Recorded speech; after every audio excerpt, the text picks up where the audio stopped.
welcome. Don't forget to like and subscribe. Or, I might show up at your door. I'm just here to share some creepy stories, so sit back and enjoy. Disclaimer: the content presented in the video is purely for entertainment purposes only. The theories and stories discussed in this video are speculative and are not supported by any evidence or proof. Viewer discretion is advised. The buzzing of my alarm clock jolts me from a dreamless sleep at precisely 5:45 a.m., as it has every weekday for the past 8 years. I silence it before the second buzz, a small victory in the daily battle for control.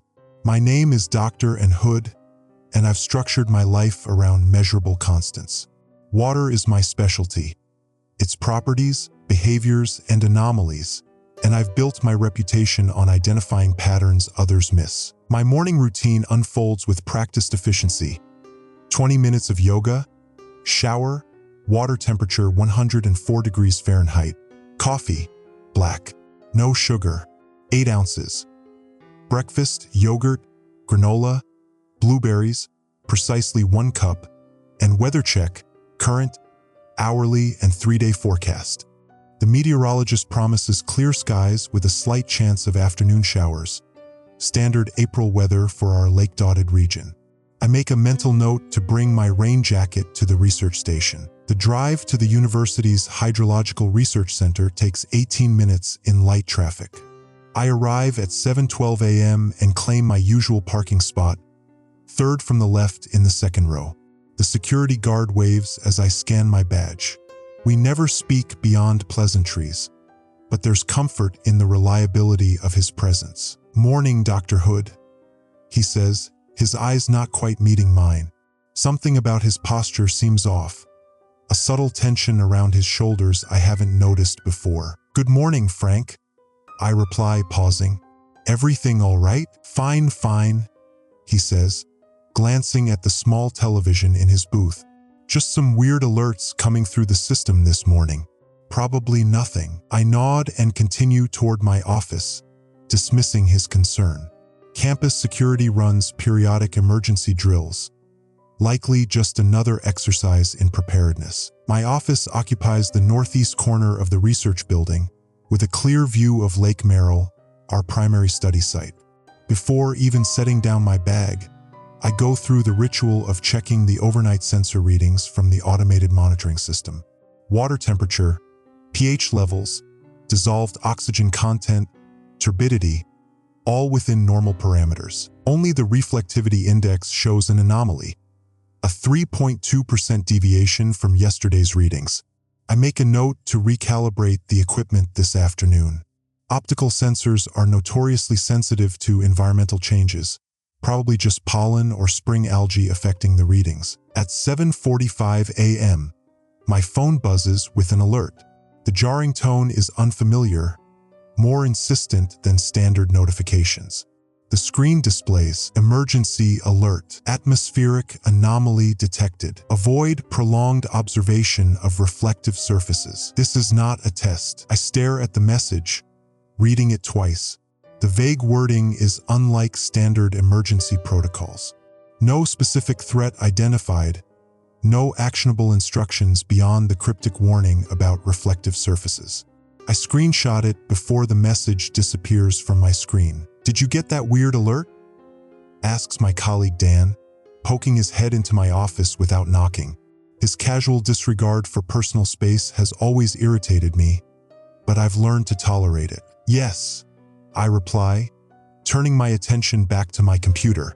"Probably a system test that accidentally went live." "Probably."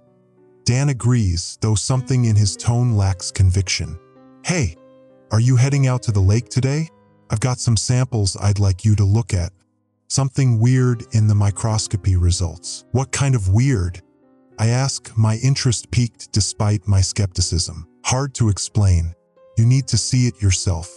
I left the slides in Lab 3. Before I can press for details, he disappears, leaving me with an unsettled feeling. Dan isn't prone to exaggeration or melodrama, quite the opposite. If he's concerned, There might be something worth investigating. I head to Lab 3, stopping first for another coffee at the break room. The television mounted on the wall is cycling through news headlines. A small ticker at the bottom mentions unexplained optical phenomena reported across multiple states, but cuts to a commercial before providing details. Two graduate students huddle near the window, whispering and occasionally glancing outside at the lake. They fall silent as I approach. "Everything okay?" I ask, filling my mug. "Yeah, fine," says one, Melissa, I think. "Just, have you looked at the lake this morning?" "Not yet." "Why?" They exchange glances. "No reason," says the other student.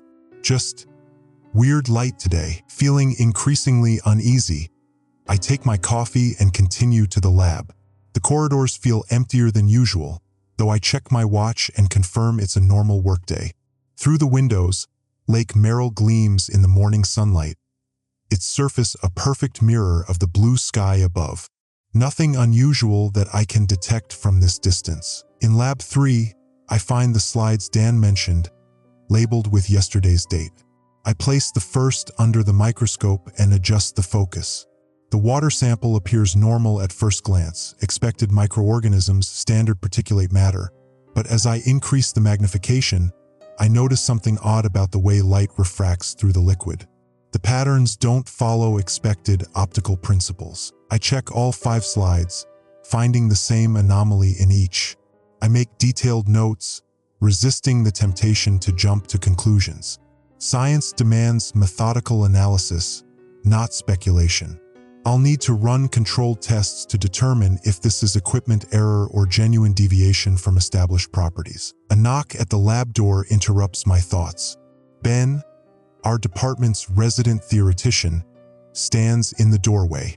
Unlike Dan's energetic intrusions, Ben's presence is always contained, deliberate. "I need to show you something," he says without preamble. I follow him down to the imaging lab, where a large monitor displays time-lapse photography of Lake Merrill's surface over the past 24 hours. Ben points to a timestamp from 3:17 a.m. "Watch the reflection pattern here," he says, advancing the frames slowly. I lean closer. In the moonlit footage, the lake surface does something impossible. The reflection of stars shifts independently of camera movement or water disturbance, creating a momentary pattern that doesn't match the night sky above. "That's clearly an error in the recording," I say, though I'm not convinced of my own explanation. "It's not," Ben replies quietly. "I checked 3 separate cameras. Same anomaly, same timestamp. What are you suggesting?" I ask, an unfamiliar tension creeping into my voice. Ben closes the imaging program. "I don't know yet, but I'm cataloging incidents. This isn't the first." Before I can respond, the building's PA system crackles to life, startling both of us. "Attention all personnel. Today's scheduled lakeside sampling has been postponed due to equipment maintenance. Please restrict water contact to approved laboratory procedures until further notice." Ben and I exchange glances. There was no maintenance scheduled. I would have been notified. "I need to check something," I say, heading for the exit. Outside, I walk briskly toward the lake shore, ignoring the mounting sense that something is very wrong. The water's surface appears normal from a distance, calm, reflective, ordinary. But as I approach the dock where we launch our research vessels, I notice what the graduate students were whispering about. The sky above is scattered with light cirrus clouds moving slowly eastward. The lake's surface, perfectly still in the windless morning, reflects blue sky, but no clouds. I blink, certain I'm mistaken. I look up at the sky, then down at its reflection. The water no longer reflects the sky above it. My phone buzzes again with another emergency alert. Emergency alert. Water surface anomalies detected. Report unusual reflections to local authorities. This is not a test. I shut off my phone, my scientific mind already generating and discarding potential explanations. It's a trick of light, an atmospheric phenomenon, a perceptual illusion. It has to be. The alternative would mean questioning fundamental physical laws I've built my career upon. I turn back toward the research building, noticing for the first time how many people are staring at the lake, their faces showing the same confusion I feel. Whatever this is, it's only beginning. I spend the rest of the morning in my office, searching journal databases for any documented cases of reflection anomalies in natural water bodies. Nothing matches what I witnessed. Scientific literature offers plausible explanations for various optical phenomena: temperature inversions, unusual algal blooms, light refraction through atmospheric particulates, but nothing that would cause water to selectively omit elements from its reflection. At 11:42 a.m., my department chair, Dr. Eleanor Voss, sends a faculty-wide email canceling all field research for the remainder of the week, citing unexpected equipment calibration issues. The vague explanation only deepens my unease. Eleanor isn't one for bureaucratic obfuscation. If there were legitimate equipment concerns, she would have provided specific details. I call her office, but her assistant informs me she's in emergency meetings, off campus and unavailable. When I press for details, her typically friendly demeanor turns evasive. "I'm sure she'll brief everyone when appropriate, Dr. Hood," she says before abruptly ending the call. At lunch, the cafeteria buzzes with hushed conversations. Colleagues who normally discuss research or departmental politics now huddle in smaller groups, voices low, glancing occasionally at windows or reflective surfaces. I spot Ben sitting alone, intensely focused on his tablet. "Find anything?" I ask, setting my tray across from his. He glances up, then subtly turns his tablet so I can see the screen. He's compiled a map marking water bodies across the state, each tagged with timestamps. "It's spreading," he says quietly. "Started with smaller bodies of water 2 weeks ago. Lakes first, then rivers. Now even swimming pools are showing anomalies." 2 weeks? Why hasn't this been reported? Ben gives me a pointed look.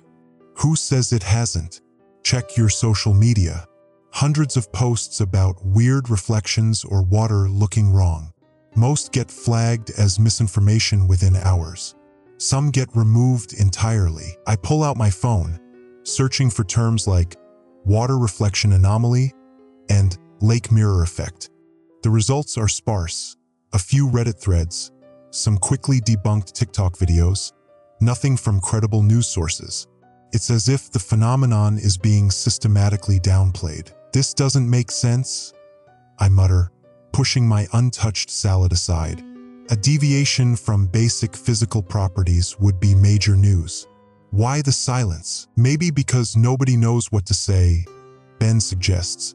Or maybe because whatever's happening defies conventional explanation, and nobody wants to cause panic. My phone buzzes with another emergency alert. Emergency alert. Water quality advisory extended. Avoid recreational water contact. Report unusual water color or behavior. This is not a test. Ben's phone chirps seconds later with the same message.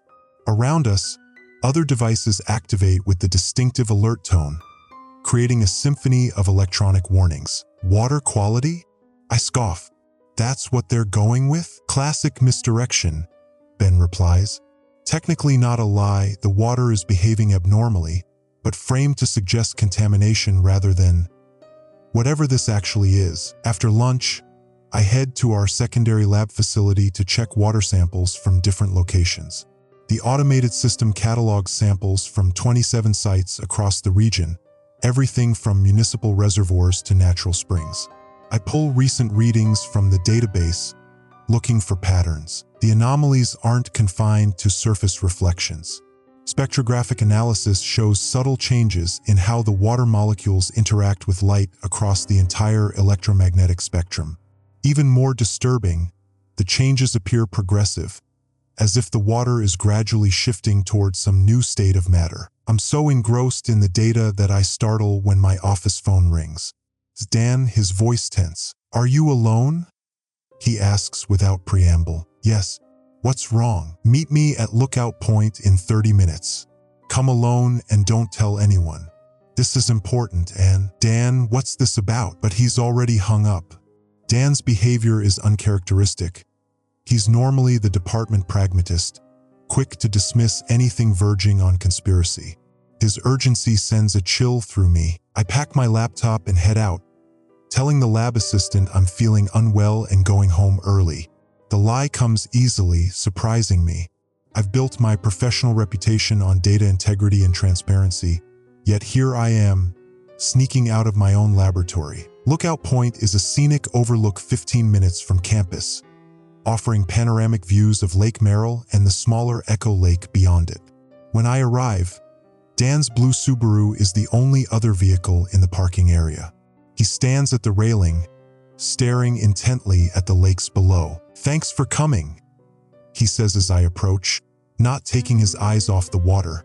Watch what happens when a cloud passes overhead. I follow his gaze. For several minutes, nothing seems unusual. Then a large cumulus cloud drifts over Echo Lake, casting a shadow that darkens its surface. The reflection in the water should show the cloud's underside, but instead, the lake's surface turns a deep, unnatural blue, as if responding to the shadow with its own independent coloration. "What the hell?" I whisper. "It gets weirder," Dan says, handing me a pair of polarized binoculars. "Look at the boundary between the regular surface and where the shadow falls." Through the binoculars, I can see it clearly, a thin line where the water's surface appears to fold, for lack of a better term. Not a physical ripple, but a distortion in the very fabric of the reflection, as if reality itself wrinkles at that boundary. "I've been watching for hours," Dan continues. "It's getting more pronounced. Yesterday, you could barely see it. Today," he trails off, gesturing helplessly. "Have you documented this?" I ask, my scientific mind automatically reaching for protocols despite my growing dread. "Try to. Look." He shows me his phone gallery. The photos show nothing unusual, just normal lake reflections. It doesn't show up on cameras. Only direct observation. I lower the binoculars, feeling suddenly exposed on the overlook. "Why bring me here specifically, Dan?" He's silent for a moment. "Because you're the only one I trust who might understand. The department is under pressure to keep this quiet. Eleanor's been in meetings with government officials since yesterday. They're calling it a localized atmospheric anomaly in official channels, but I accessed some restricted data," he admits. "This isn't localized, and it's not atmospheric. It's happening everywhere, and every significant body of water on the planet is showing some level of reflection anomaly, starting exactly 14 days ago. I feel the ground tilt beneath me, though I know it's just my brain struggling to process the implications. That's impossible, I say automatically, clinging to the laws of physics like a lifeline. Look again, Dan says softly. Tell me what you see now. I raise the binoculars once more. The cloud has moved on, and both lakes now lie under clear sky. But something is moving across Echo Lake's surface, a pattern of ripples that doesn't match the breeze. The ripples form concentric circles, then shapes that almost resemble symbols or letters in an unknown alphabet. My hands begin to shake. I lower the binoculars, blinking hard. You saw it, Dan says. It's not a question. My phone buzzes again. Another emergency alert. Emergency alert. Avoid prolonged observation of natural water bodies. Report visual disturbances to medical personnel. Further instructions forthcoming. This is not a test. I show Dan the message. His face pales. They know it's affecting observers. That's why they're restricting access. Affecting how? I ask, though part of me doesn't want the answer. I'm not sure yet, Dan says, but I've been having dreams. Specific dreams about structures underwater. Buildings that couldn't possibly exist there. And I think they're trying to communicate through the reflections. They? The word comes out barely above a whisper. Dan meets my eyes directly for the first time since I arrived. Whatever's on the other side of the water, and whatever's been waiting for the barrier to thin. A sudden gust of wind sweeps across the overlook, unusually cold for April. Below us, the lakes shimmer with unnatural light, reflecting something that isn't there. That night, I dream of submerged cities and creatures moving behind mirrors of impossible depth. I wake to the sound of rain against my bedroom window, and for a terrible moment, I imagine the raindrops are trying to shape themselves into words against the glass. I don't look to confirm. Some observations are best left unmade. I arrive at the research center early, determined to access the restricted sections of our database before the administration implements whatever new protocols they've been planning.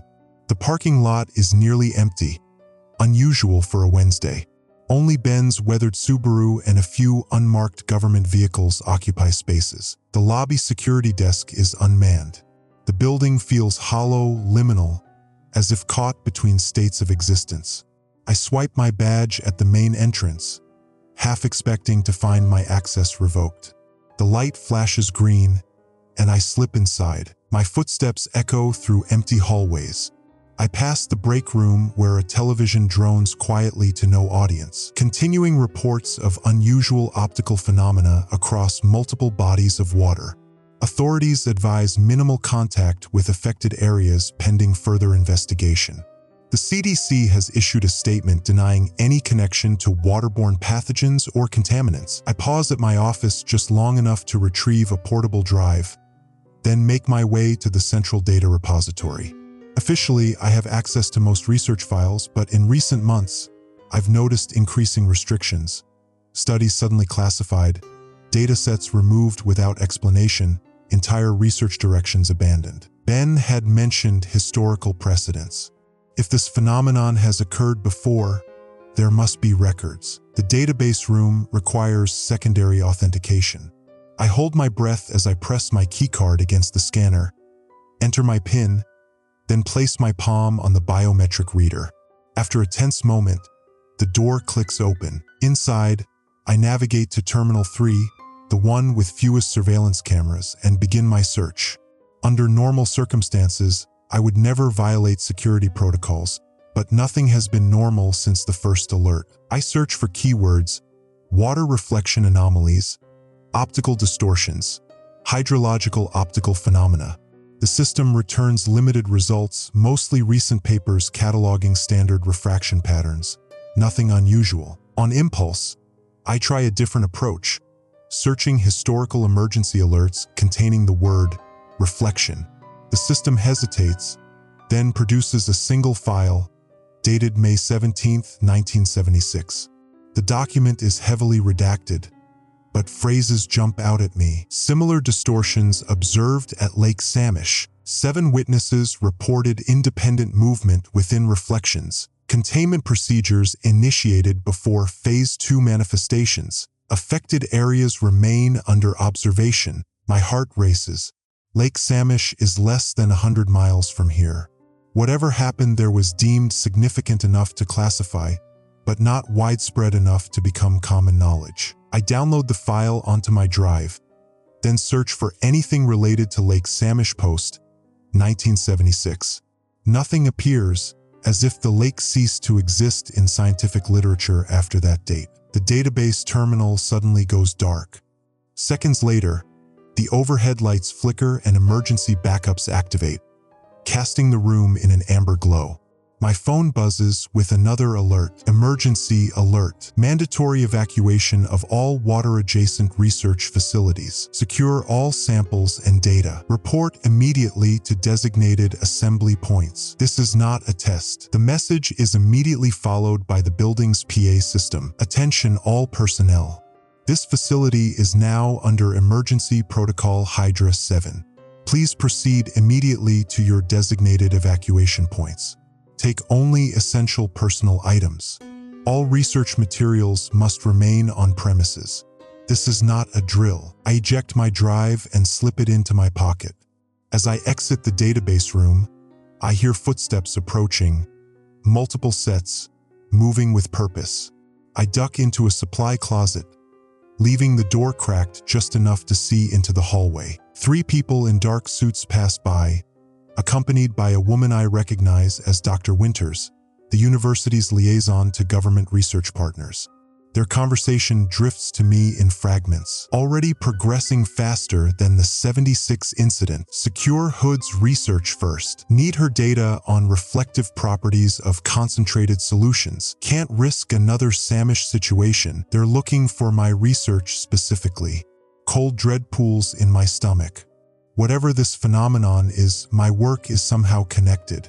I wait until they pass, then slip out and head for the emergency stairwell, avoiding the main corridors. Outside, gray clouds have gathered, but the air remains unnaturally still. I walk briskly to my car, fighting the urge to run. As I reach for the door handle, my phone rings. Ben's number. "Where are you?" I answer without preamble. "Not at the center." His voice sounds strained. "And they're shutting everything down. I managed to copy some files before they locked me out. There's a pattern here. Historical incidents dating back centuries, always beginning the same way. The water reflections changing. Yes, but it's more than that. I'm sending you coordinates. There's an old research station north of Blackwater Lake. It was abandoned after the 76 incident, but the equipment might still be there. I'll meet you." The call cuts out. I try redialing, but the network is suddenly congested. A text comes through with GPS coordinates, followed by, "Don't tell anyone where you're going. Don't look at your reflection. Use only bottled water." I start my car just as university security vehicles begin filing into the parking lot. I take a back exit and drive calmly away from campus, fighting the urge to speed. Whatever's happening, attracting attention would be dangerous. 20 minutes later, I stop at a gas station to refuel and buy supplies. The television above the register is tuned to a news channel. Unexplained phenomena now reported in 17 states and 12 countries. Scientists are urging calm as they investigate these optical anomalies. The Surgeon General has issued a statement confirming that municipal water supplies remain safe for consumption, though authorities recommend avoiding direct contact with affected bodies of water until the cashier, a woman in her 60s, shakes her head.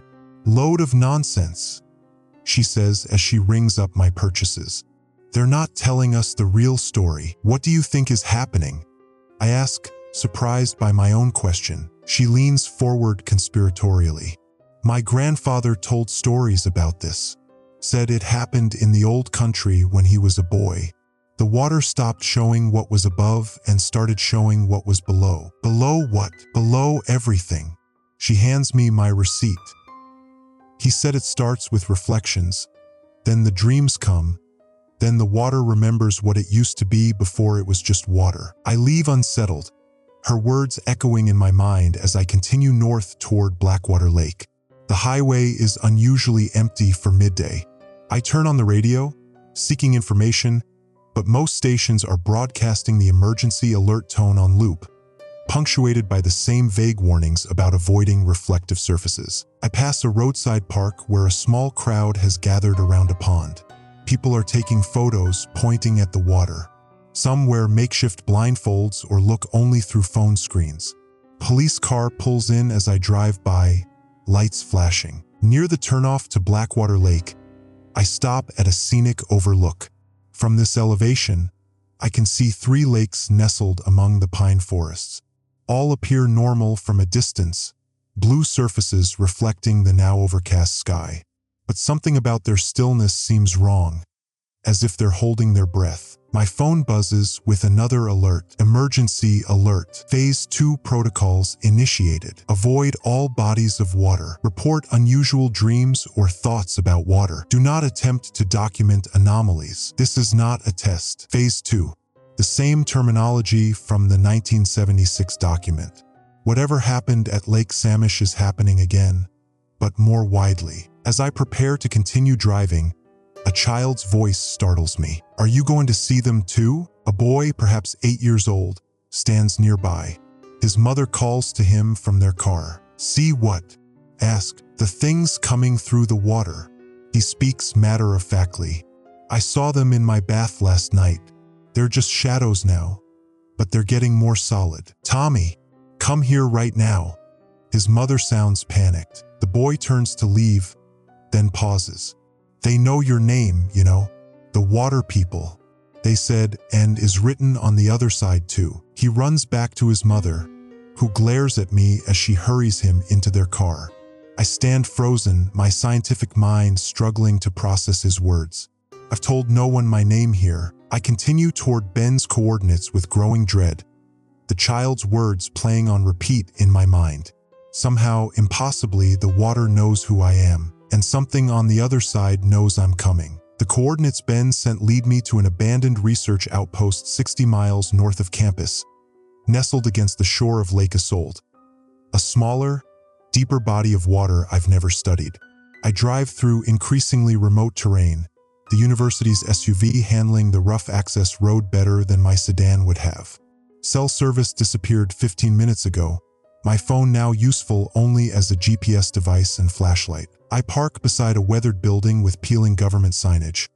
Most of it too faded to read except for Hydrological Research Initiative and authorized personnel only.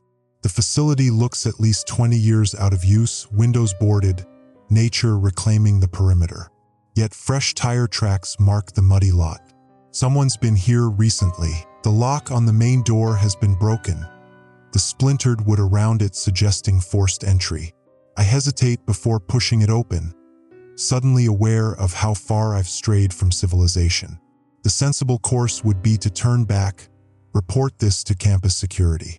But Ben disappeared after directing me here, and the growing anomalies with water reflections across the region have followed patterns exactly matching his predictions.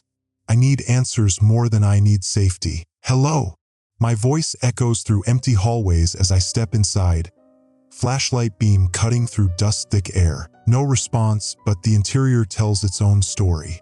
Despite the building's abandoned exterior, someone has established a makeshift research station in what was once a laboratory. Modern equipment, some of it military-grade, sits on ancient workbenches. Papers and photographs cover a wall, connected by red string in the manner of conspiracy theorists.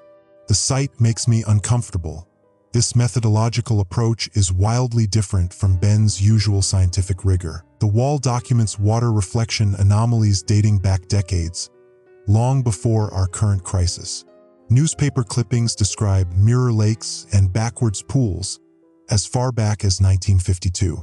Government reports, many stamped classified, detail containment procedures for reflective anomalies and surface integrity breakdowns. My attention fixes on a map at the center of this chaotic display.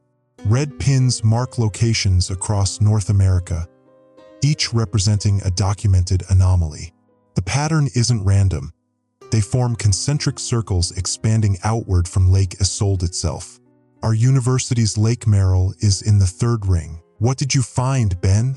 I mutter, photographing everything with my phone. A logbook sits open on the desk, the last entry dated 2 days ago in Ben's handwriting. Surface tension measurements confirm progressive degradation, molecular cohesion decreasing at 0.3% per day. At this rate, phase boundary collapse in 18 to 22 days. Previously contained incidents never progressed beyond phase 2. Current event already showing phase 3 indicators. God help us if it reaches phase 4. My emergency radio crackles suddenly, making me jump. I've kept it on since the university incident, monitoring for updates. 2 conflicting emergency broadcasts play simultaneously, creating a disorienting overlap. Remain near bodies of water for emergency evacuation procedures, advising all residents to move away from lakes, rivers, and coastal areas. I switch it off, my hands trembling slightly.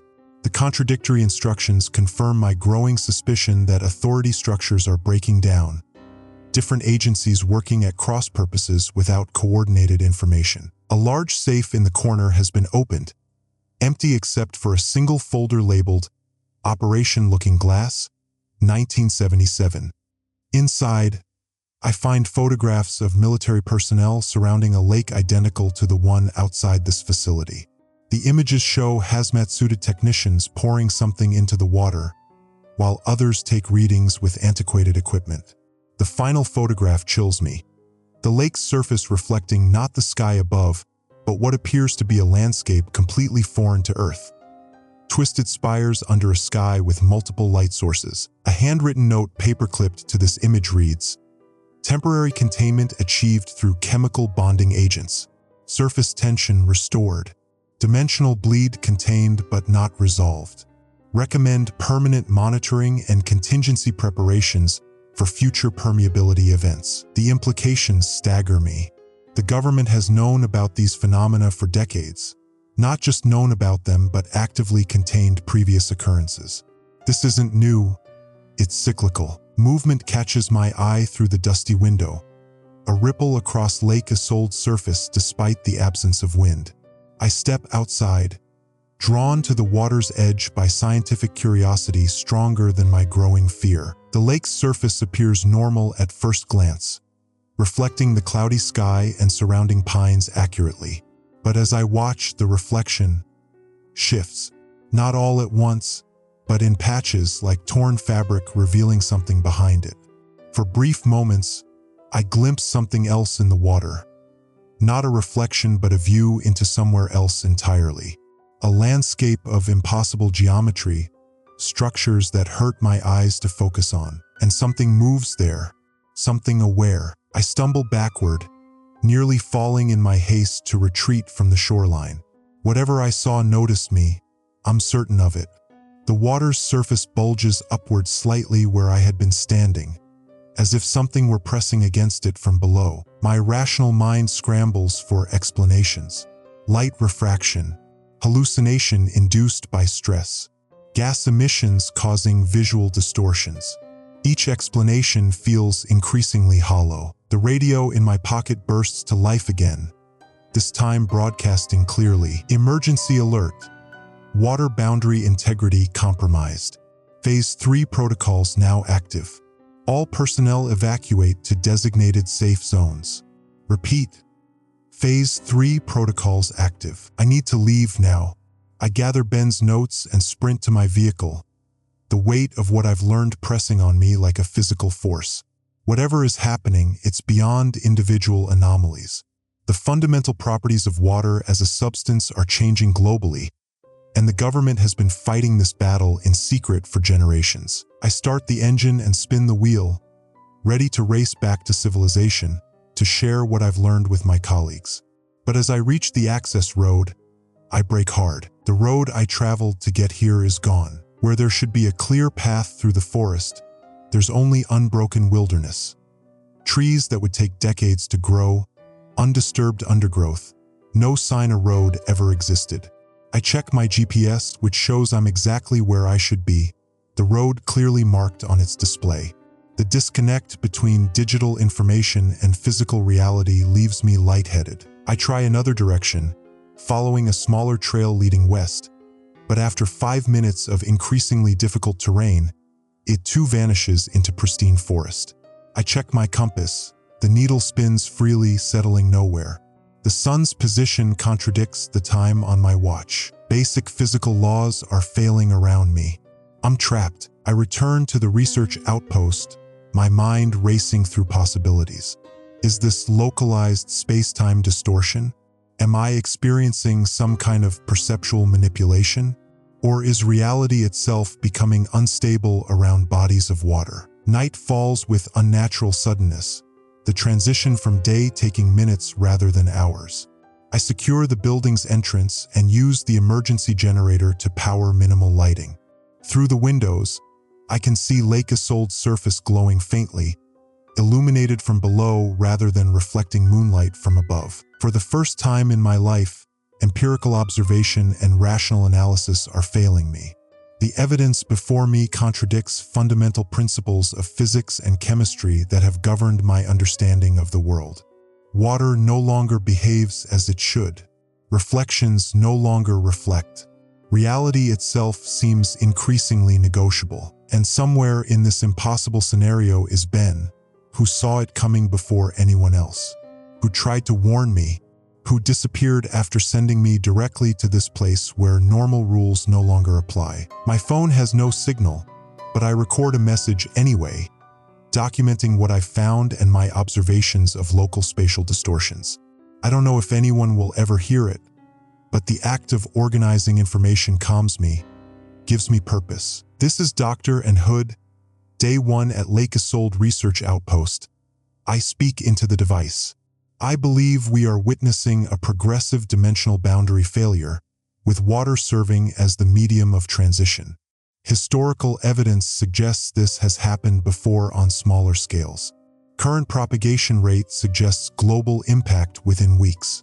A sound from the lake interrupts me. Not a splash, but something like glass cracking on a massive scale. I look out the window to see the entire surface of Lake Isolde fractured like a broken mirror, each fragment reflecting something different. None of them reflect the sky. The abandoned research station sits on the edge of Crescent Lake, a twisted reflection of my own familiar lab.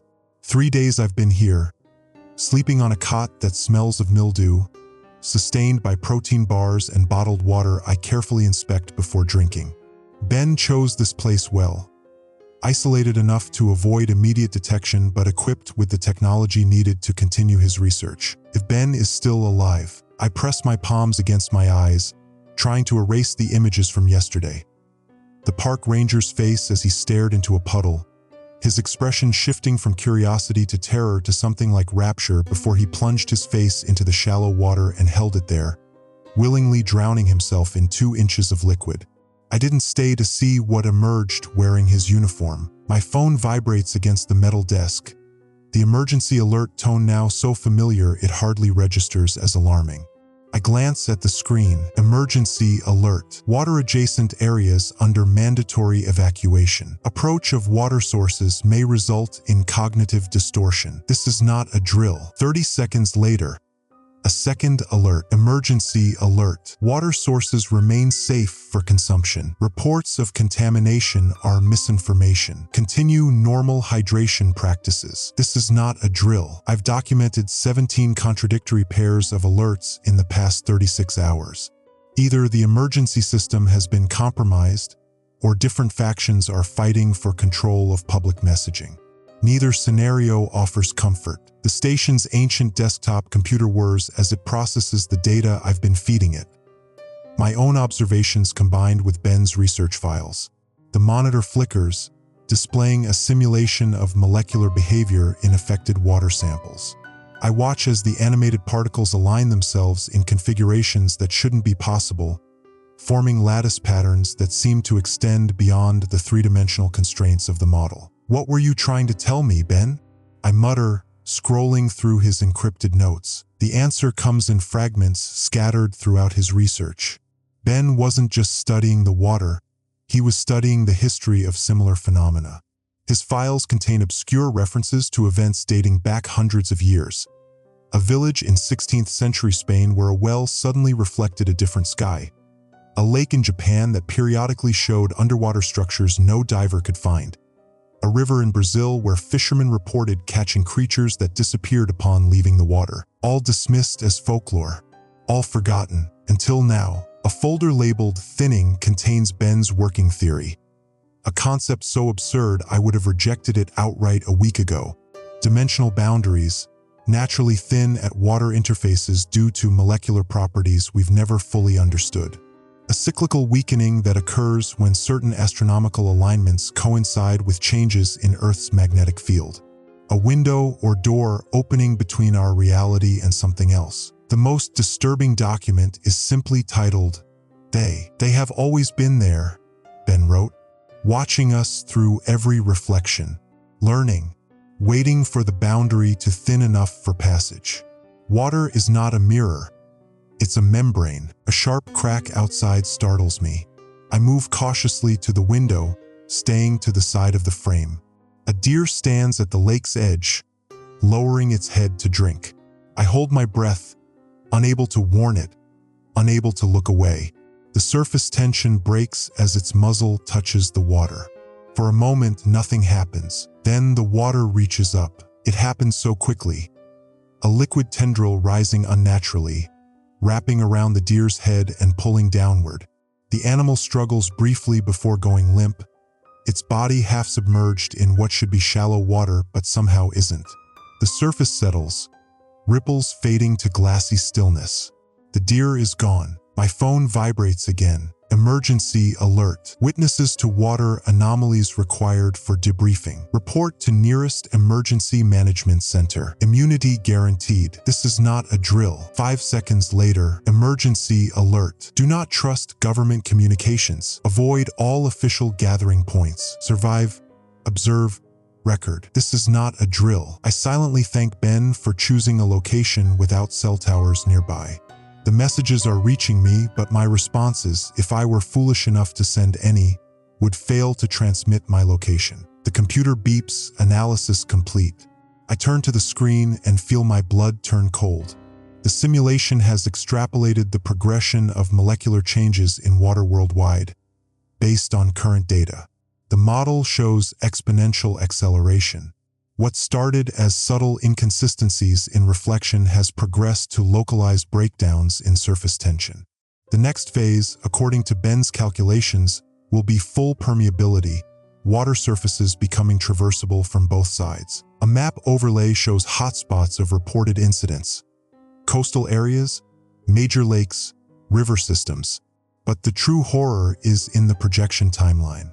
We're not talking years or months, days, perhaps hours. I think of the human body, its 60% water composition. I think of the water cycle, evaporation, condensation, precipitation, connecting every water source on the planet. I think of the moisture in the air I'm breathing right now. My hands shake as I copy Ben's files to a portable drive. Whatever happens, this information needs to survive. Someone needs to understand what we're facing, even if it's too late to stop it. The radio I've been monitoring for official broadcasts crackles with a new message. The voice steady but strained. Multiple reports of emergencies from major water bodies. Military containment efforts are underway at Lake Michigan, the Hudson River, and San Francisco Bay. Citizens are advised to remain indoors, away from all water sources including household plumbing. If you must use water, boil it first and allow it to cool completely before. Static interrupts the broadcast. When it clears, a different voice speaks. Deeper, with an odd cadence that raises the hair on my arms. Inevitable, the passage opens. We have always been here, in the spaces between molecules, watching through every mirror of water since your world formed. Your science finally notices what children have always known, that sometimes something watches back from beneath the surface. We have been patient. We have learned your languages, your fears, your weaknesses. The water welcomes us, as it always has. The voice distorts, becoming unintelligible before the radio returns to official broadcasts. My heart pounds in my chest. Was that transmission real? Or am I finally succumbing to the paranoia that has claimed so many others? A movement catches my eye, the surface of my half-empty water bottle rippling without cause. I need to leave. Now, gathering the hard drive and my notes, I stuff them into my backpack alongside what remains of my untainted water supply. As I reach the door, my phone vibrates one final time. Emergency alert. The water is not water. It never was. They are here. This is not a drill. Outside, dark clouds have gathered unnaturally fast. I feel the first drop of rain hit my face and flinch away, wiping it frantically with my sleeve. More drops fall, heavy and insistent. In the distance, lightning illuminates the lake's surface. For a split second, I see them, countless forms moving beneath the water, pressing against it like a membrane about to rupture. Forms that have no place in our reality, geometry that hurts to perceive. The rain falls harder. I pull my jacket over my head and run for the car, knowing with terrible certainty that the barrier between worlds has grown too thin to hold. Water is no longer just water. Every drop that falls brings something with it, and I am beginning to understand why Ben disappeared. He didn't flee, he was taken, or perhaps he went willingly, having learned something so terrible that crossing over seemed the only rational response. The rain pours down as I start the engine, each droplet on the windshield a tiny portal to somewhere else. I switch on the wipers and drive, heading for higher ground, away from the lake, knowing all the while that there is nowhere on Earth that water doesn't reach. By the time I reach the federal research facility on the outskirts of the city, the truth has become impossible to deny. The largest evacuation in human history is underway. All coastal regions, all areas within 50 miles of significant bodies of water. The highways are choked with vehicles. The sky is filled with helicopters and military aircraft. And every reflective surface has become a potential gateway. The guard at the checkpoint barely glances at my credentials before waving me through. His eyes keep darting to the small puddle forming beneath a leaking pipe near his station. I understand his fear now. We all do. Dr. Hood. A woman in a hazmat suit greets me inside. I'm Dr. Levine. We've been expecting you since your colleague uploaded your research to our secure server. Ben sent you my work? I ask, though I shouldn't be surprised. Ben had been trying to warn me from the beginning. Now he's gone, like so many others who spent too long looking into waters that looked back. Follow me, Dr. Levine says, not answering my question. What you're about to see is classified beyond any security clearance you've previously held. We descend in an elevator that requires multiple biometric scans. The facility extends deep underground, far from natural light or water sources. Smart. How long has the government known? Ask. That's complicated, she replies. There have been localized incidents throughout history, usually contained. Nothing like this global synchronization before. The elevator doors open to reveal an enormous laboratory space. Dozens of scientists work at stations surrounding a central containment chamber.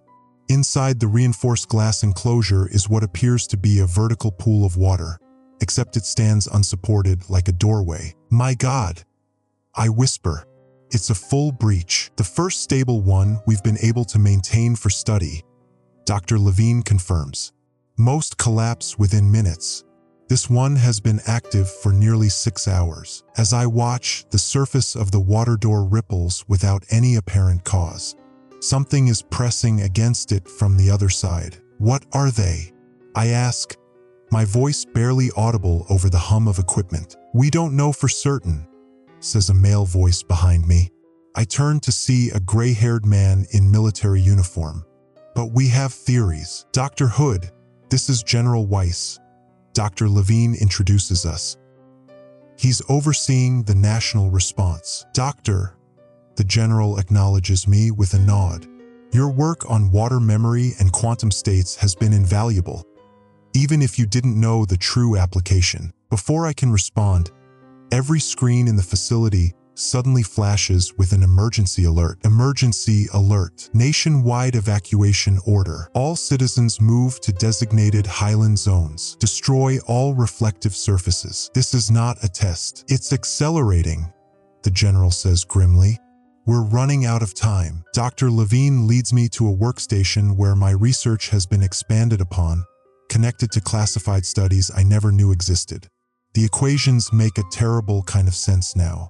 Water isn't just reflecting differently, it's no longer adhering to our dimensional constraints. Water has always been the barrier between dimensions, Dr. Levine explains.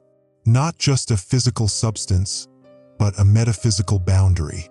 That's why ancient cultures across the world had myths about water as gateways to other realms. Then what changed? Ask. Why now? Thinning, the general says simply. Like the ozone layer, but between realities. We've suspected it for decades. Industrial pollution, microplastics, chemical runoff, climate destabilization, all weakening the barrier properties of water at a molecular level. A scientist rushes over with a tablet displaying readings from water samples worldwide. Sir, transformation rates are increasing exponentially. We're seeing molecular changes in all surface water now. The implications hit me like a physical blow. The water cycle, I whisper.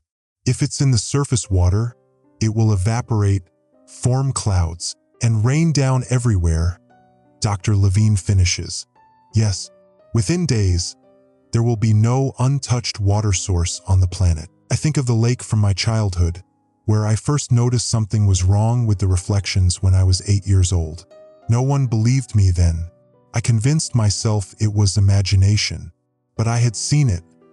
a momentary glimpse of something looking back, something that didn't belong in our world. I think I can help. I say, the beginnings of an idea forming. My latest research, the chemical compound I was developing to purify industrial wastewater. It works by restructuring molecular bonds. We've reviewed it, Dr. Levine says. It's promising, but the scale required is theoretically possible. I interrupt. If we can introduce it into the upper atmosphere, the next major rainfall could distribute it globally. The general studies me carefully. You understand what you're proposing? Playing God with the planet's water cycle. Do we have a choice? I counter. Before he can answer, a terrible sound comes from the containment chamber. A high-pitched vibration that makes my teeth ache and my vision blur. The vertical pool of water is pulsing, its surface stretching like a membrane about to tear. It's coming through, someone shouts. Klaxons blare as emergency protocols activate. The containment chamber seals further, metal shields closing around the glass. But it's too late. The water door bulges and then bursts in a spray that defies gravity, hovering in midair before beginning to reshape itself. What forms before us isn't water anymore, though it glistens with liquid properties. It isn't exactly a living creature either, at least not in any way our biology would recognize. It's a shifting mass of translucent tissue, folding through dimensions I can barely perceive, moving in ways that hurt to look at directly. And then it speaks, not with sound, but directly into my mind. Images flood my consciousness. Vast cities beneath dark waters that aren't water. Civilizations that have watched us through every reflection since the first humans gazed into still pools. A universe where our physical laws are mere suggestions. I understand in that terrible moment of connection. They've always been here, on the other side of every reflective surface, watching and waiting for the barriers to thin enough. Water hasn't been reflecting our world. It's been showing us there's filtered through dimensional constraints. And now those constraints are failing. Someone pulls me back as automated defense systems activate, filling the chamber with a chemical agent that causes the entity to dissolve, its form collapsing back into ordinary-seeming water that splashes to the floor. But we all know it isn't destroyed. It has simply retreated temporarily. We need to move quickly, the general orders. Dr. Hood's solution may be our only chance. Get her whatever she needs. In a smaller laboratory off the main floor, I begin working frantically with a team of chemists to scale up my compound. My hands shake as I measure components, my mind still reeling from the contact. Something from that entity lingers in my thoughts. Not just horror, but a terrible sense of recognition. I need to test this on a live sample. I tell Dr. Levine after hours of work. She hesitates before nodding. We have a contained specimen, small, from an incident last week. The specimen is kept in a triple-sealed chamber, floating in what appears to be normal water but clearly isn't. As I watch it move against the glass, studying me with awareness no earthly organism should possess, I remember the pond behind my childhood home. The day I saw something move in my reflection before I moved. I've been chosen for this moment. They've known me since I was a child. This isn't coincidence. With trembling hands, I prepare to test my compound, knowing deep down it won't work, can't work, against something that exists beyond our understanding of matter itself. But I have to try. We all do, even knowing what I now know. The water no longer reflects our sky because it never truly did. It was always a window, not a mirror. And now the glass is breaking. The government facility is a stark contrast to my familiar university lab. All brushed steel, restricted access panels, and armed guards at every junction. I've been here for 3 days, though time has become an increasingly unreliable measure. The fluorescent lights never dim, and we work in shifts that blur together as the situation deteriorates outside these reinforced walls. Dr. Hood, they need you in Containment Lab B, says a young assistant whose name I've forgotten. His eyes are bloodshot, pupils slightly too dilated. I wonder when he last slept. I nod, gathering my notes. The military escort waiting outside my temporary quarters doesn't speak as we walk. His eyes constantly scan our surroundings, hand never straying far from his weapon. The rumors about what happened at the Nebraska facility have everyone on edge. Containment Lab B houses what remains of our last hope. A desperate coalition of hydrologists, quantum physicists, and theoretical mathematicians assembled from across the country. Many arrived with stories of narrow escapes from university towns and research stations now quarantined or simply gone silent. Dr. Elaine Chen, formerly of MIT's Quantum Engineering Department, looks up as I enter. The holographic model rotating above the central table shows what we've been calling breach points, locations where the membrane between dimensions has grown dangerously thin. They cluster around bodies of water, spreading outward in fractal patterns that follow waterways and underground aquifers. The latest emergency alert just went public, Elaine says without preamble. She taps a command, and the facility's central communication system plays the broadcast. Emergency alert. National emergency declared. Confirmed entities emerging from reflective water surfaces. Destroy all reflective materials. Avoid all bodies of water. This is not a drill. The mechanical voice sounds almost resigned, I think, though that's likely my own exhaustion projecting human emotion onto automated systems. What's notable is the shift in language. No longer hiding behind euphemisms like anomalies or disturbances. The authorities have finally acknowledged what we've known for days. Something is coming through the water. They've abandoned containment strategies, says Colonel Harrington, the facility's military liaison. His weathered face betrays no emotion, but the whitened knuckles of his clenched fist tell a different story. We're the last line of defensive research. The injections aren't working, I say, gesturing to the data streaming across my tablet. The chemical compound destabilizes when it comes into contact with affected water. It's like the molecular structure itself rejects our interventions. Dr. Reeves, a neurologist brought in after the first reports of cognitive changes in exposed subjects, points to another monitor showing brain scans. We've confirmed that the phenomenon can propagate through the water in living organisms, he says, voice clinical despite the horrifying implications.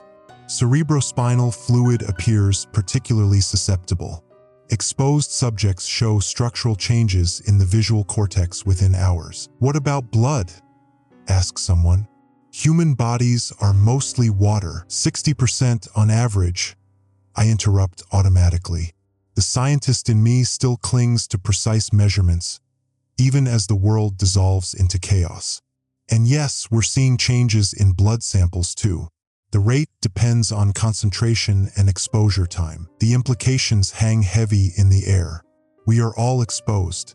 Every human on the planet contains water that is potentially becoming something else. Colonel Harrington clears his throat. We've received authorization for Operation Firebreak. Dr. Hood, your proposal has been approved. My throat tightens.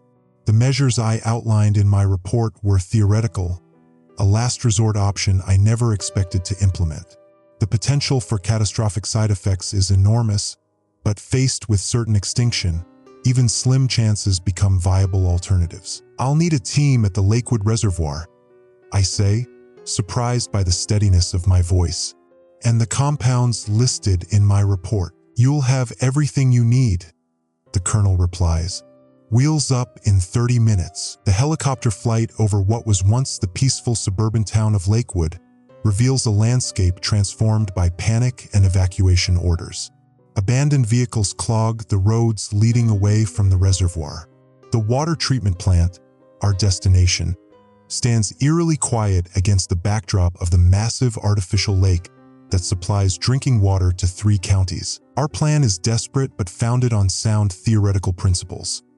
Introduce a specially designed molecular catalyst into the reservoir that will temporarily alter water's reflective properties, disrupting whatever mechanism allows it to serve as a gateway between dimensions.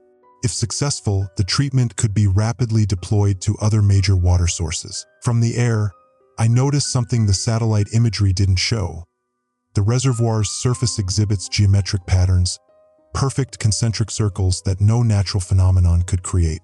As we descend toward the treatment plant's helipad, I catch glimpses of movement beneath the water's surface, shapes too large and too geometrically precise to be fish or debris. The facility is abandoned but operational, emergency generators maintaining power to critical systems. Our team, 3 scientists including myself for military personnel, moves quickly through the echoing corridors. The plan requires accessing the main intake control room, where we can introduce our compound directly into the filtration system. Movement at 2 o'clock, warns one of the soldiers, raising his weapon. Through the windows overlooking the reservoir, dark shapes glide beneath the water's surface, circling closer to the treatment plant. "Hurry," urges Colonel Harrington, who insisted on leading this mission personally. In the control room, I initialize the treatment protocols while Dr. Nakamura prepares the compound for injection. The system accepts our override codes, and for a moment it seems we might succeed. Then the emergency broadcast system activates on its own, a wall-mounted speaker crackling to life without human intervention. Emergency emergency, alert, return to the water. All water returns. TheCloakedCurator completa. The distorted message ends in static, replaced by a sound like rushing water that seems to come from everywhere at once. "Perimeter breach," shouts one of the soldiers, voice tight with barely controlled fear.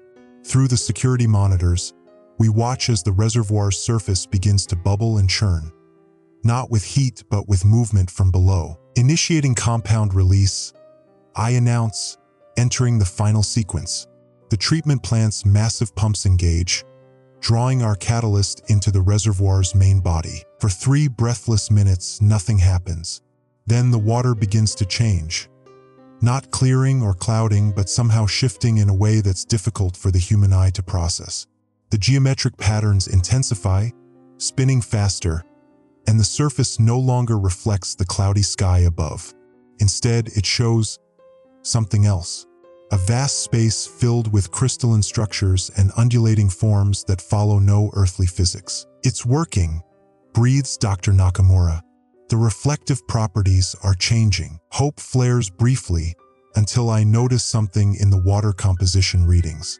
"No," I whisper, recognizing the molecular shift pattern. "It's not disrupting the connection. It's stabilizing it. Our catalyst, designed to sever the link between dimensions, is instead strengthening it, creating a permanent, stable gateway." Our desperate attempt at salvation has accelerated the very process we sought to halt. Through the observation windows, we watch in horror as the water's surface bulges upward, forming impossible shapes that hold momentarily before collapsing back. Each successive attempt reaches higher, maintains its form longer. "Evacuate now," orders the colonel, but it's already too late. The building shudders as something massive strikes its underwater foundations. Emergency bulkheads begin to close automatically as water breaches the lower levels. The control room's reinforced doors seal with a pneumatic hiss, temporarily protecting us while trapping us in place. Through the security feeds, I watch as Dr. Chun and others back at the main facility receive our data stream. I see the moment they understand what we've done, what I've done. Chen's face crumples in despair before she steels herself, already calculating, already seeking another solution. But I know there is none. The water itself has become the enemy, and we cannot fight what flows through our very veins. On the monitors, I watch as one of the soldiers who had gone to check the emergency exit returns, moving strangely. Water drips from his uniform, though he hasn't been outside. His eyes reflect light in a way human eyes shouldn't, creating prismatic patterns across his face. "He made contact with the floodwater," whispers Nakamura, as the transformed soldier raises his weapon toward us. I understand with perfect clarity that we never had a chance. Water doesn't just surround us, it constitutes us. We are primarily water given temporary form, and now that water is simply returning to its true nature. Our reflections have finally found us. Day and night have lost definition. I mark time now by emergency broadcasts and tremors in the earth. It's been roughly 72 hours since the mass emergence at the research facility, since I watched Dr. Kazan reach into a beaker and his arm simply continued, extending into some elsewhere while his face transformed into something I still can't describe. I sit in an abandoned radio station 30 miles from what used to be a major reservoir. Used to be because it's not exactly water anymore. Not entirely. The technician who let me in hasn't returned from his supply run. I don't expect he will. The broadcast equipment still works, powered by backup generators, but there's hardly anyone left to broadcast to. I cycle through frequencies, documenting what I hear. Most channels offer only static, but occasionally voices break through. Some human, others decidedly not. A military frequency crackles with fragmented reports. Containment failure at all major water bodies. HQ no longer responding. What do you mean the Atlantic is moving? I've been logging these transmissions meticulously, a scientist to the end. Old habits. The notebook beside me contains observations, calculations, and theories, all pointing to the same conclusion. We never understood what water truly is. My phone chirps with a new alert, somehow still functioning despite the collapsed cellular networks. Emergency alert. Phase 3 transition imminent. Water molecule restructuring at quantum level. Atmospheric saturation critical. Remain indoors. Do not attempt evacuation. This is the final standard format communication. I take a drink from my canteen, rainwater I collected and purified myself. Even knowing what I know, I still need to drink. We're made of approximately 60% water after all. That thought no longer brings comfort. The maps spread across the radio desk tell the story better than words could. Red markers indicate emergence points, places where the barriers between here and elsewhere dissolved first. They cluster around bodies of water, of course, but the pattern has evolved. Now they follow weather patterns, the invisible flow of humidity in the air, the unseen courses of underground aquifers. The water cycle itself has become a transmission medium. I understand now. It wasn't just about reflections. That was merely the first visible symptom, the first perceptible indication that water was changing at a fundamental level. The reflections stopped mimicking our world because water was already beginning to align with somewhere else. A crackle from the emergency broadcast system interrupts my thoughts. This is an automated message from the National Emergency Response Division. The event previously designated Cobalt Mirror has progressed to terminal phase. Subterranean deformation confirms theoretical projections. Historical precedent suggests imminent crystallization. Those still receiving this message are advised. Water is no longer what we understood it to be. May God have mercy on us all. Historical precedent. The message confirms what I pieced together from Ben's files and the government facility data. This has happened before. Perhaps not in recorded human history, but the geological evidence was there. Unexplained mass extinctions, sudden shifts in Earth's magnetic field, mysterious crystalline formations deep within ancient ice cores. Water has always been the cradle of life on Earth. What we failed to understand was that it was nurturing something else alongside us. Outside the window, rain begins to fall. It moves wrongly, too slow, too deliberate, as if each drop is analyzing where it should land. I watch a droplet on the glass. Within its tiny sphere, I can see structures that shouldn't exist, geometric patterns that shift and change as I observe them. I look away. My throat is parched, but I ignore the canteen now. Each swallow brings them closer. The radio scanner stops on a frequency broadcasting numbers in a mechanical voice. Not random, prime numbers in ascending sequence. Then words, in a voice that sounds synthesized yet somehow organic. Water remembers. Water connects. Water returns. The cycle completes. The same message repeats in different languages, then returns to English. I recognize the pattern now. It's using the languages in order of their historical development, as if something is accessing a database of human communication. A new notebook page. Theory, water as information storage medium, molecular memory, possible quantum entanglement across dimensional barriers. I laugh at myself, still trying to understand scientifically what has moved beyond science. Some habits die harder than civilization. The tremors begin again, stronger this time. From my vantage point on the radio station's second floor, I can see the reservoir in the distance.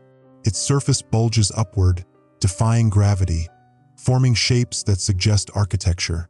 Impossible spires and arches composed of liquid that behaves like solid crystal. My phone lights up again. Emergency alert. Phase 3 initiated. Dimensional inversion detected. We have been here before. They have always been here. / transmission corrupt / Water is their first language. The screen flickers, then displays images I didn't request. Satellite feeds showing coastal areas worldwide. The oceans are changing, rising in some places but not like normal tides, forming structures, reaching. I understand the terrible truth now. Water was never just a compound. H2O was merely its simplest configuration in our reality, its larval stage. What we're witnessing is metamorphosis on a planetary scale. The hydrosphere is waking up. A new alert, text only, scrolls across my screen. Emergency alert. We were wrong. The water cycle is not closed. It extends beyond our dimension. It always has. They have completed incubation. The radio scanner stops again, this time on a frequency that should be empty. A voice speaks, familiar yet wrong, like hearing your own voice played back at slightly the wrong speed. Doctor and Hood, your documentation efforts have been noted. My blood freezes. Who is this? I ask, knowing no one should be able to identify me or my location. We have always been here, Dr. Hood. In your lakes, in your oceans, in your blood. You called us anomalies, inconsistencies, measurement errors. The voice pauses, and the sound that follows could almost be laughter. We were the reflection. You were the anomaly. My hands shake as I grab my notebook, furiously writing every word. The scientist in me still desperately trying to record, to understand, even as the human in me wants to scream. The transition nears completion. The voice continues. Your kind has served as temporary vessels, containers. The water within you has always been ours. Your bodies have been useful incubators. I think of the colleagues I watched transform, of the reports of coastal cities where people simply walked into the rising waters, their expressions peaceful. Not drowning, transforming. Why tell me this? I ask, surprised my voice still works. You have been studying us. Now we study you. Your resistance is anomalous. Interesting. The radio crackles and goes dead. I stare at my reflection in the blank computer screen. My eyes look different. The irises seem to ripple, like tiny pools of water. I pick up my canteen and pour its contents out the window, watching the water move unnaturally as it falls, seeming to reach back toward me before hitting the ground. A final emergency alert lights up my phone. Emergency alert. The water remembers its true form. We are returning home. You have always been the temporary vessels. Thank you for your service. Outside, the rain has stopped. In the distance, the reservoir has changed completely, no longer liquid or solid, but something that exists between states, forming a crystalline structure that extends impossibly upward, refracting light in ways that hurt to look at. I feel the water inside me respond to it, calling, pulling. I understand with sudden, terrible clarity. 70% of Earth's surface is water. 60% of the human body is water. We never stood a chance. We have always been outnumbered. I stopped running. There's no point anymore. For days now, I've been documenting everything in this journal. A scientist to the bitter end. The pen feels strange in my hand. Archaic technology for what may be humanity's final record. Digital storage is unreliable now. Devices near water sources malfunction within hours. Only paper seems to maintain its integrity, though even it curls and warps in the increasingly humid air. The military encampment where I've been working is abandoned now. 3 days ago, the last helicopter evacuated the remaining government officials, leaving behind those of us who volunteered to stay. Volunteered suggests choice. Perhaps we simply recognized the truth sooner than others. There's nowhere left to go. This morning I woke to silence. No emergency broadcasts, no distant explosions from containment efforts, no human voices at all. The others are gone, moved on or transformed, I can't be sure. I found empty clothes in some quarters, pools of glistening liquid in others. I don't search too deeply for answers anymore. My body feels increasingly foreign. The sensation began in my extremities. Fingertips and toes tingling with an effervescent quality I can only describe as pre-liquid. Medical scans would be fascinating if any equipment still worked properly. I estimate I have perhaps 48 hours before the transformation accelerates beyond my ability to record it. Last night's emergency alert was the most coherent in weeks. Emergency alert. Federal Emergence Protocol Stage 5 initiated. Submersion cycle identified as Iteration 7. All personnel acknowledge final directive. Document and accept. This is the final broadcast. The message confirmed what I've suspected since finding the classified files at Ben's abandoned research station. This has happened before. The government, or some version of it, has known about the cyclical nature of these emergencies. The Water Memory Project wasn't attempting to solve a new crisis. It was tracking a recurring one. The oldest file I found dated back to 1872, describing troubling qualities of reflection in the Great Lakes region. Every cycle follows the same progression. Subtle reflection anomalies, dimensional thinning, emergence of entities, and finally, transformation of all water-containing matter. The cycle completes approximately every 150 years, with increasing intensity each iteration. We never had a chance. Our science, our weapons, our desperate countermeasures, all meaningless against a process as natural and inevitable as erosion. We weren't fighting an invasion, we were witnessing metamorphosis. There's a certain peace in acceptance. My hands shake less today than yesterday, despite the advancing symptoms. I've collected my most important notes and the key evidence from Ben's research. I don't know who or what might find them, but the scientist in me can't bear the thought of all this knowledge dissolving without record. Outside my window, the rain falls upward, defying gravity as the barriers between dimensions continue to deteriorate. Water droplets hover midair, forming complex geometric structures before dissipating into mist. It's beautiful in its way. The mathematics of it would have fascinated me once. I've decided to make one final journey. If these are my last hours of human-like consciousness, I want to spend them in a place that matters.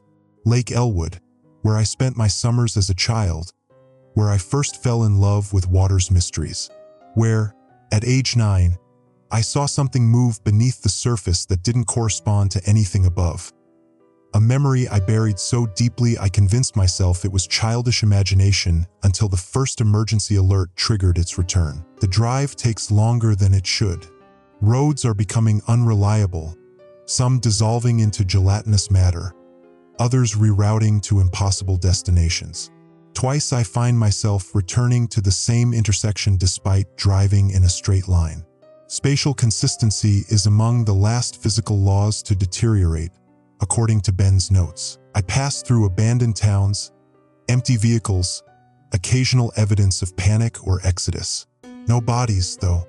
The transformation leaves no corpses behind. I wonder if this brings comfort to those still hiding in bunkers or high elevations, believing distance from water sources might save them. They don't understand yet that their own bodies are betraying them from within, each cell a miniature portal waiting to open. Lake Elwood appears suddenly around a bend, its surface unnaturally still despite the swirling atmospheric disturbances above it. The family cabins along the shore stand empty, their windows reflecting nothing. I park near the old wooden dock where my father taught me to fish, where my mother warned me never to swim alone, where I first felt that childhood terror of the deep. As I step out of the car, my phone chirps unexpectedly. The emergency alert tone I've come to dread. I'm surprised it still functions at all. The message is different from any previous broadcast. Emergency alert. Submersion complete in 6 hours. The water was never ours. Return to your origin point. This is a calling. I pocket the phone and walk toward the shore. The lake has always been beautiful, but now it possesses an otherworldly quality that defies description. Its surface gleams with colors that shouldn't exist, patterns forming and dissolving in hypnotic sequences. The water no longer pretends to be a passive element of our world. It reveals itself as the active medium between dimensions it has always been. Standing at the dock's edge, I see my reflection for the first time in weeks. The water shows me not as I am, but as I will be. My features more fluid, eyes larger and iridescent, skin translucent with an inner luminescence. The reflection smiles with a mouth that contains too many impossible angles. I should be terrified. Instead, I feel a strange homecoming, as though a part of me has always known this was waiting.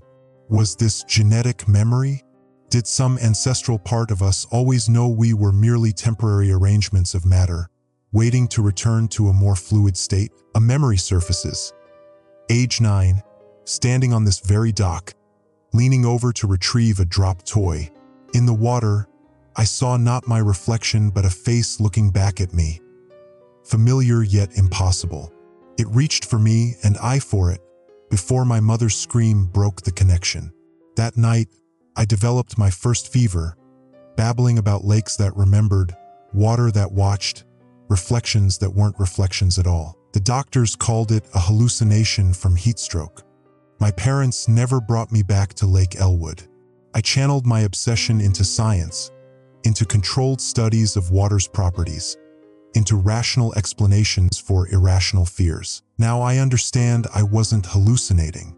I was remembering or being remembered. The tingling in my extremities has intensified, spreading inward.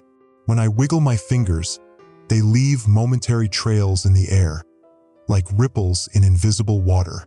My heartbeat has developed a curious echo, as though it pumps in multiple dimensions simultaneously. I check my watch, a pointless gesture when time itself has become malleable, and carefully place my journal and Ben's research files in the waterproof case I brought.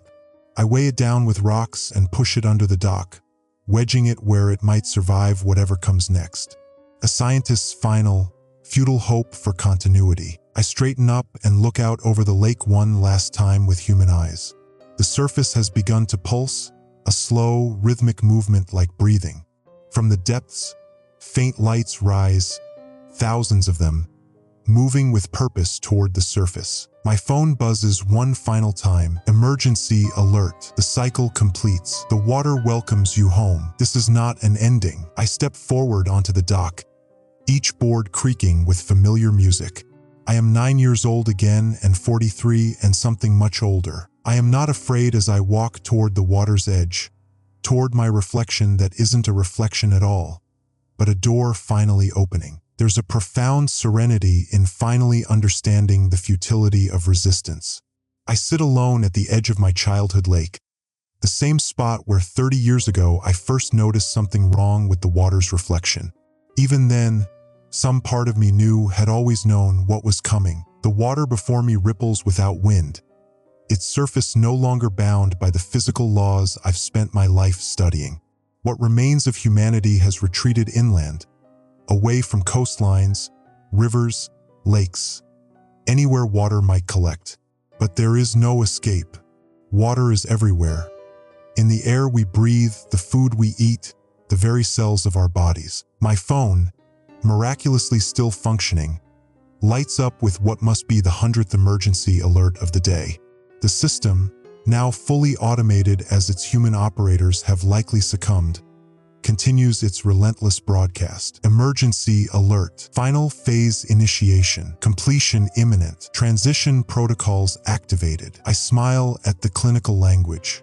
Even now, at the end, we hide behind jargon and technical terminology, as if calling it a transition rather than extinction makes any difference. The water before me is no longer water as I've understood it. Its molecular structure has been altered, transformed into something that exists simultaneously in multiple dimensions. The ripples move in patterns that my eyes can track but my mind cannot comprehend, geometries impossible in three-dimensional space. I take out my recorder and press the button to capture my final observations. Not for posterity, there will be no one left to listen, but because the scientist in me cannot surrender entirely to the inevitable without documenting it. Log entry 47, Doctor and Hood, April 19th. Time uncertain. I begin, my voice steadier than I expect. The transformation has reached its final stage. Water molecules globally have achieved quantum resonance with their counterparts in the adjacent dimension. The barrier between worlds is now permeable in both directions. I pause, watching as something moves beneath the lake's surface. Something vast and patient that has waited eons for this moment. I've confirmed what the government has known since at least the 1940s. Earth's water did not originate here. It came from somewhere else, delivered by comets, yes, but those comets were directed. Water has never belonged to our dimension. It has always been an agent of the other side, a slow-acting catalyst for transformation. The sky above has taken on a strange, iridescent quality. Like oil on water, reality itself becoming thin and malleable. I continue speaking. The historical records I discovered in Ben's research cache reveal this has happened before. The great floods in our mythology weren't punishments from angry gods, but previous attempts at transformation that were somehow reversed or delayed. Noah didn't build an ark to save animals from drowning. He built it to save them from becoming something else. A soft rain begins to fall, each droplet containing the same impossible geometries as the lake before me. I don't bother seeking shelter. There's nowhere left to hide. Human bodies are 60% water. We have always carried the seeds of our transformation within us. What's happening now isn't an invasion from outside, but an awakening from within. We're not being replaced. We're becoming what we were always meant to be. My skin tingles where the raindrops touch it, each point of contact spreading a web of gentle illumination beneath my epidermis. It doesn't hurt. Nothing hurts anymore. The fear that has driven me for weeks is dissolving, replaced by a growing wonder. I understand now why previous incidents were contained, why the government tried so desperately to suppress what they knew. They weren't trying to prevent the transformation, merely delay it until they could control it, harness it. The classified military research wasn't about stopping the emergence, but directing it. I laugh, the sound strange in the empty landscape. They failed, of course. You can't control something that exists beyond your conceptual framework. You can't make rules for a reality that operates on principles you can't comprehend. The rain intensifies, and with it comes a clarity I've never experienced. My consciousness expands, touching minds both human and decidedly not, all undergoing the same metamorphosis. I feel Ben's presence, what remains of him, and countless others, their identities melting and reforming into something collective yet distinct. The water cycle isn't a closed system. I continue, my voice taking on a resonant quality that doesn't sound entirely my own. Evaporation, condensation, precipitation, it was never just about redistribution. It was preparation, a continuous process of refinement and distribution. Earth wasn't chosen randomly. Its conditions were perfect for the incubation process. My hand, still holding the recorder, no longer looks solid. Light passes through it in strange ways, revealing structures beneath the skin that don't match human anatomy. I should be terrified, but instead, I feel a profound rightness, like solving an equation and watching all variables finally align. We thought we were studying water, but water was studying us, changing us, preparing us molecule by molecule, generation by generation. The reflections were the first visible sign, windows opening between dimensions as the barrier thinned. The lake before me begins to glow with an inner light, a luminescence that comes not from the sun, but from something beyond our universe. Within its depths, structures rise, not solid matter, but geometric patterns of energy and information that somehow form architecture beyond human comprehension. My phone lights up one final time. Emergency alert. Transformation complete. The waters have returned. The cycle continues. This isn't a warning. It's an announcement of success. The emergency alert system, I say into my recorder, was never designed to save us. It was created to track and broadcast the stages of transformation. The government always knew this day would come. They just thought they had more time to prepare, to find a way to control the outcome. I stand, my body feeling lighter with each passing moment. The rain has soaked through my clothes, my skin, my very being. Water calls to water, and I am mostly water. I don't think this is extinction, I whisper as the recorder slips from my dissolving fingers. It's evolution, not of species but of reality itself. Water wasn't sent here to destroy us, but to incorporate us into something greater. The lake's surface breaks as something emerges, not a creature but a shifting tapestry of light and geometry. It reaches toward me not with limbs but with patterns that echo those now flowing through my veins. I was wrong about everything. I say to no one and everyone, water doesn't belong to Earth. Earth belongs to water. We all do. My final human thought comes with perfect clarity. This has all happened before and will happen again. The cycle isn't ending, it's resetting. Somewhere, on another world, comets carrying water are already on their way to a new destination. Seeds of transformation patiently waiting. I step forward into the lake, but there is no splash, no sensation of wetness. Matter and liquid have become interchangeable, boundaries meaningless. The water rises to meet me, through me, becoming me. The rain falls upward now, defying the gravity of a dimension it no longer recognizes. The sky and water meet, indistinguishable, reflecting not each other but something else entirely, a reality waiting on the other side. I spread what were once arms but are now patterns of light, embracing transformation. This is not an end. It is merely the beginning of the next cycle.